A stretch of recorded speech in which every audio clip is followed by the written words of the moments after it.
La insignia, Julio Ramón Ribeiro.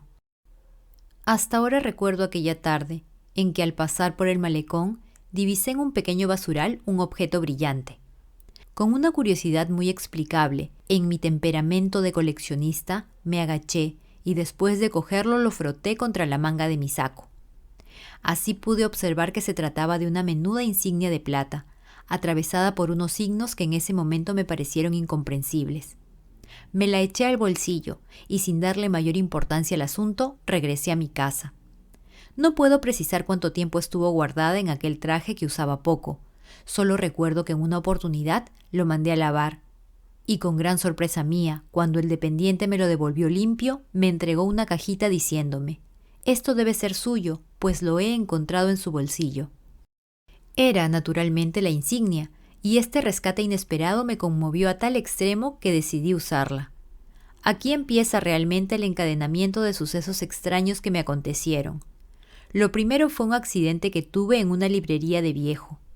Me hallaba repasando añejas encuadernaciones cuando el patrón, que desde hacía rato me observaba desde el ángulo más oscuro de su librería, se me acercó y con un tono de complicidad entre guiños y muecas convencionales me dijo: «Aquí tenemos libros de Pfeiffer». Yo lo quedé mirando intrigado, porque no había preguntado por dicho autor, el cual, por lo demás, aunque mis conocimientos de literatura no son muy amplios, me era enteramente desconocido. Y acto seguido añadió: «Pfeiffer estuvo en Pilsen». Como yo no saliera de mi estupor, el librero terminó con un tono de revelación, de confidencia definitiva: «Debe usted saber que lo mataron. Sí, lo mataron de un bastonazo en la estación de Praga». Y dicho esto se retiró hacia el ángulo de donde había surgido y permaneció en el más profundo silencio.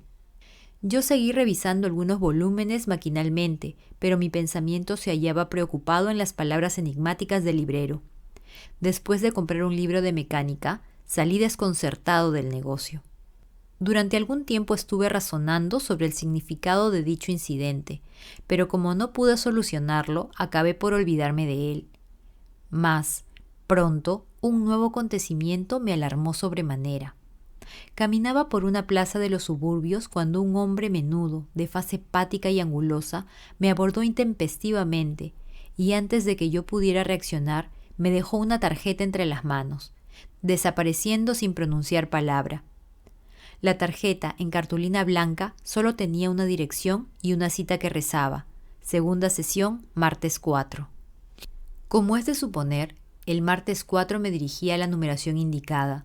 Ya por los alrededores me encontré con varios sujetos extraños que me rodeaban y que, por una coincidencia que me sorprendió, tenían una insignia igual a la mía.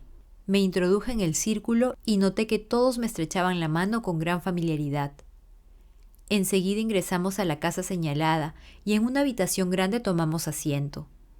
Un señor de aspecto grave emergió tras un cortinaje y desde un estrado, después de saludarnos, empezó a hablar interminablemente.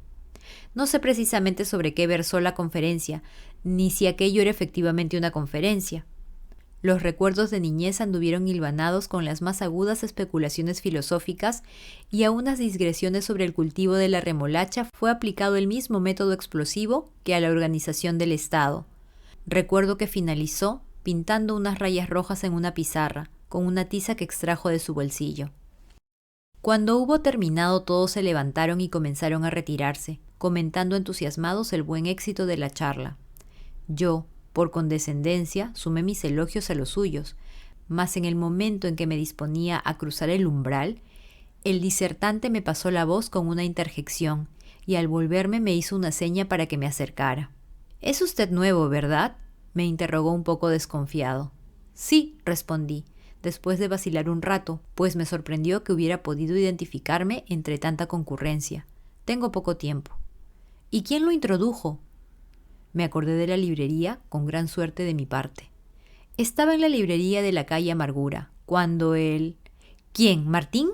«Sí, Martín». «Ah, es un colaborador nuestro. Yo soy un viejo cliente suyo». «¿Y de qué hablaron?». «Bueno, de Pfeiffer».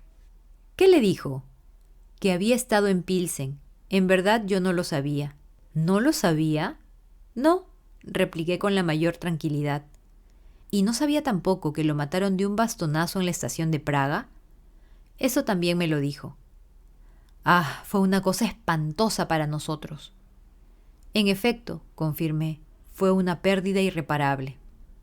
Mantuvimos una charla ambigua y ocasional, llena de confidencias imprevistas y de alusiones superficiales, como la que sostienen dos personas extrañas que viajan accidentalmente en el mismo asiento de un ómnibus. Recuerdo que mientras yo me afanaba en describirle mi operación de las amígdalas, él con grandes gestos proclamaba la belleza de los paisajes nórdicos.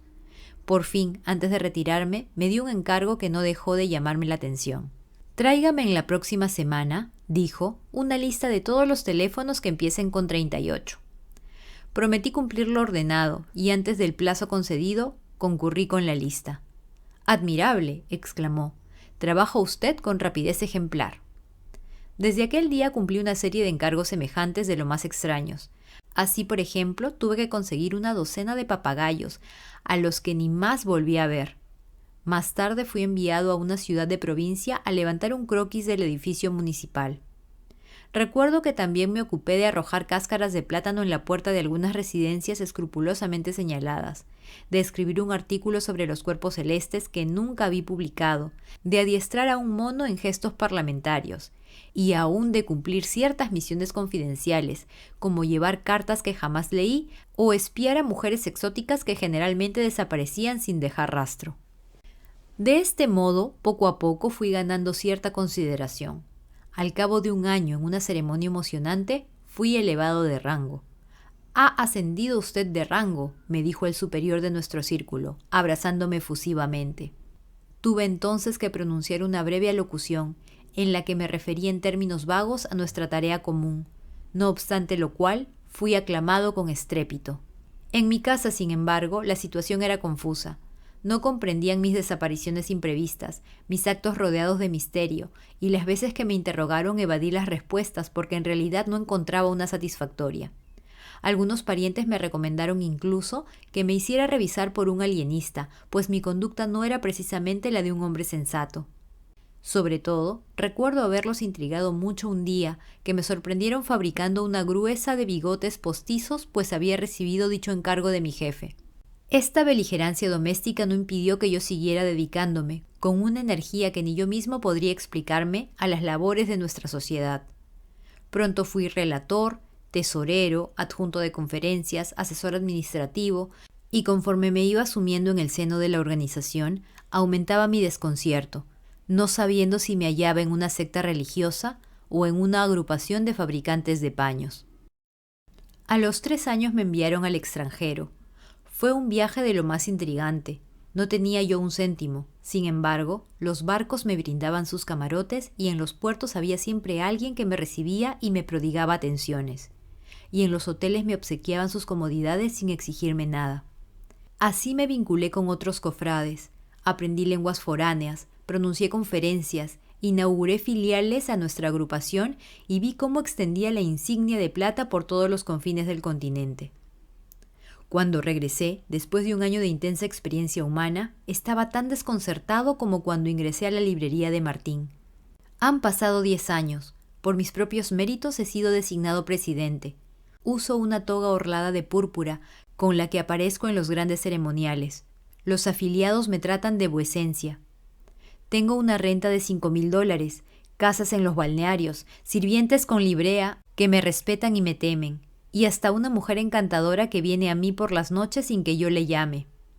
Y a pesar de todo esto, ahora, como el primer día y como siempre, vivo en la más absoluta ignorancia, y si alguien me preguntara cuál es el sentido de nuestra organización, yo no sabría qué responderle.